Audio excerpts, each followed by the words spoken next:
Jóvenes, este es el segundo video sobre el tema de la longitud focal y cómo clasificamos los objetivos a partir de esta característica física de los mismos. Recordemos, la longitud focal normal capta imágenes, capta fotografías que representan un ángulo de visión igual a el del ojo humano. Ya vimos también que la longitud focal normal mide lo mismo que la diagonal del material fotosensible en milímetros. Entonces vamos a ver dos familias de objetivos donde estas características son distintas, ¿sí? Tenemos por un lado la longitud focal de gran angular. Podemos decir que estamos trabajando con un objetivo gran angular.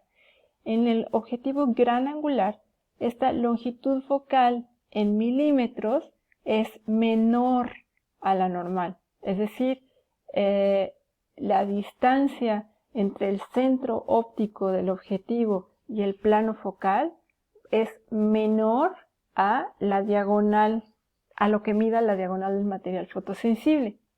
Y nota importantísima, cuando estamos trabajando con objetivos gran angular, vamos a captar un ángulo de visión mayor que la normal. ¿Qué quiere decir? Que vamos a captar un ángulo mayor en nuestras fotografías en comparación a el de nuestro ojo humano. La otra gran familia de objetivos fotográficos es telefoto. En los objetivos telefoto, la longitud focal en milímetros es mayor a la normal. Otra vez, recordemos entonces la distancia entre el centro óptico del objetivo y el plano focal donde se proyecta la imagen va a ser mayor que la diagonal del material fotosensible. Y con este tipo de objetivos podemos captar fotografías con un ángulo de visión menor que el normal. Entonces veamos algunos ejemplos de estas otras dos familias de objetivos fotográficos con este diagrama. Este diagrama es una guía de los ángulos de visión que captan los objetivos según su longitud focal y está diseñada pensando en que estos son objetivos para una cámara de 35 milímetros, donde la película tiene las dimensiones de la ilustración que les mostré antes, ¿no? Esta del rollo de película fotográfica, o cuando el sensor mide exactamente lo mismo que ese fotograma. Y veamos, ¿no? Tenemos aquí abajo el dibujo de nuestra cámara fotográfica y podemos ver, ¿no? Siguiendo como esta especie de abanicos de colores, cuáles son los ángulos de visión de cada uno de los objetivos fotográficos dependiendo de la longitud focal. Entonces recordemos que para este tipo de cámara hicimos el cálculo, ¿no? Donde acordamos que 50 milímetros es la longitud focal normal. Y si ustedes ven en la columna aquí a la derecha, efectivamente se está señalando que en este ángulo de 46 grados estamos trabajando con un objetivo normal. Vemos cómo todos los ángulos que son más amplios de la normal, ¿sí? Y donde la longitud focal es menor que 50 milímetros, pues puede ser 35, 28, 20, 14 en cuanto a los milímetros, pero vean cómo los grados del ángulo de visión son mayores. Aquí tengo 46 y hacia abajo tengo 63, 75 y vean cómo se va ampliando el ángulo en cada una de estas longitudes focales. Entonces, como veíamos, las longitudes focales normales son gran angular y podemos llegar hasta ultra gran angular. Por el contrario, todas las longitudes focales que sean mayores en milímetros, ¿no? Mayores a 50, 70, 80, 100, 200, 300, etc., están en la familia de los telefoto, ¿sí?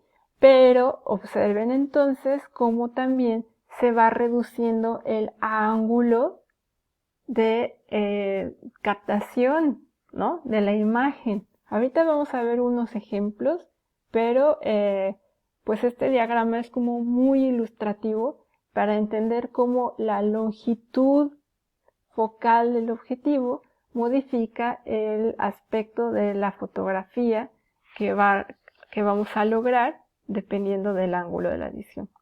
Y vemos también algunos de los usos más comunes para cada uno de estos objetivos fotográficos. Vamos a empezar con la normal. La normal, los objetivos fotográficos de longitud focal normal, pues al tener un ángulo de visión semejante al del ojo humano, funcionan muy bien para hacer fotografías de retrato y de escenas cotidianas, ¿sí? Cuando estamos, digamos, en espacios cotidianos, estos objetivos van a cumplir con todas nuestras necesidades.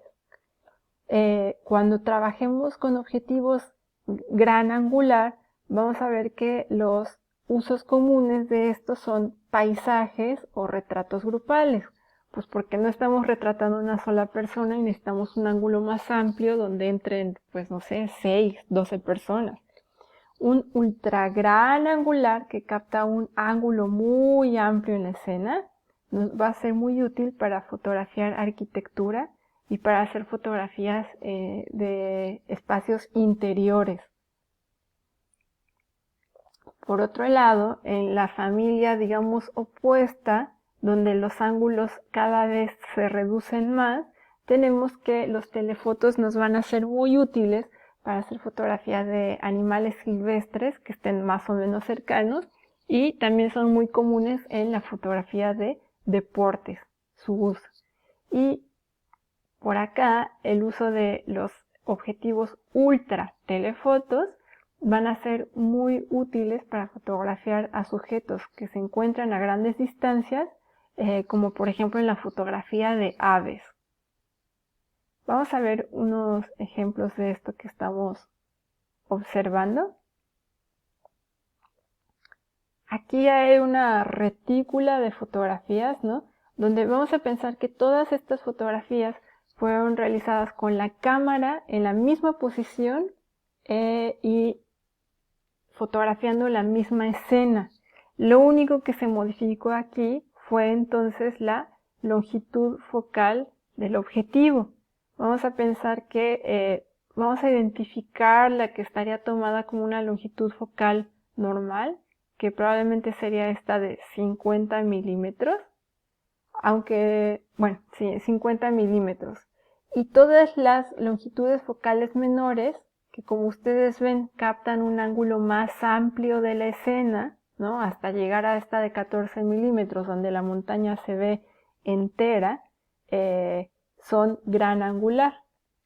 Y cualquier longitud focal más larga a 50 milímetros, mayor a 50 milímetros, como 70, 85, 200 o 400 milímetros, son telefoto y producen esta, pues digamos, efecto de acercamiento.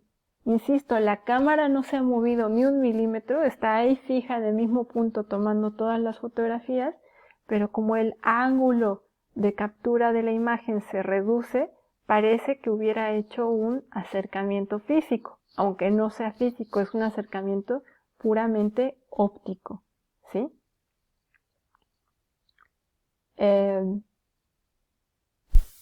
Para continuar con esta ejemplificación, pues me gustaría que viéramos rápidamente algunas imágenes de cómo se ven los objetivos de esas fotógrafas de naturaleza, los fotógrafos de deportes, etcétera, ¿no? Aquí tenemos un ejemplo de una persona fotografiando a un ave que es de pequeño tamaño y se encuentra a muchos metros de ella con un objetivo largo, donde la distancia focal es larga. Entonces aquí está trabajando con un telefoto. Y pues un telefoto, ¿no? Aquí vemos otro ejemplo. Un telefoto nos va a permitir hacer fotografías como estas, en las que pareciera que estuviéramos muy cerca de estos sujetos, cuando en realidad no lo estamos, ¿sí? Insisto, este acercamiento óptico se logra con el uso de objetivos telefoto. Vamos a ver también cómo en la fotografía de deportes, ¿no? Los fotógrafos profesionales de deportes ocupan este tipo de objetivos que además tienen, son objetivos especiales que muchas veces se usan con un trípode propio para el objetivo porque resultan extremadamente pesados. Pero es con un objetivo tan extremo como este que se pueden lograr acercamientos como este otro, ¿no? Donde sabemos que la cámara se encuentra a muchos metros de lo fotografiado y sin embargo pareciera que la fotografía está hecha a escasos 2 metros, por ejemplo. Por el otro lado, cuando estamos haciendo fotografías de espacios, fotografía de arquitectura como esta, lo que nos conviene es trabajar con objetivos gran angular, que van a captar un ángulo mucho mayor de lo que veríamos con un objetivo normal. Entonces este es uno de los usos comunes de los objetivos gran angular, la fotografía de arquitectura. Y por último, me gustaría que viéramos este fotoreportaje, rápidamente este fotoreportaje de la guerra de Vietnam, que me parece que está compuesto por fotografías de varios fotógrafos, de varios autores, y podemos identificar a simple vista cuál es probablemente la longitud focal del objetivo con el que se hizo la foto. Por ejemplo, aquí vemos a una persona que, parece una niña, mide probablemente unos 50 de altura, por lo menos, y sin embargo alcanza a aparecer su cuerpo por completo en la imagen. Esto nos indica que está fotografiada con un gran angular. En este caso, por ejemplo, ¿no? Vemos un acercamiento, un encuadre cerrado sobre el rostro de estos dos sujetos y eso nos indica que probablemente está fotografiada con un objetivo normal o un objetivo telefoto, ¿sí? Que produce esta percepción, digamos, de acercamiento. Vamos a ver por acá otro ejemplo que nos pueda servir ¿no? Donde en una sola fotografía vemos 3 personas, ¿no? Es prácticamente un retrato grupal y pareciera que la fotografía está tomada como si el fotógrafo estuviera parado a los pies de la persona que está aquí en la camilla. Entonces, aunque el fotógrafo está parado muy cerca, que les gusta 1,5 metros de este sujeto, que es el sujeto principal, alcanzamos a ver un ángulo muy amplio, ¿no? Un área muy grande alrededor del sujeto. Esto nos indica que está fotografiado con un gran angular, sin duda. Y bueno, pues con la práctica ustedes se darán cuenta que les va a ser cada vez más fácil identificar el tipo de objetivo con el que fueron hechas las fotografías que estén viendo. Pues ya solo hace falta anotar una cosa más sobre las familias de los objetivos fotográficos y lo vamos a ver en un video ya muy corto. Gracias.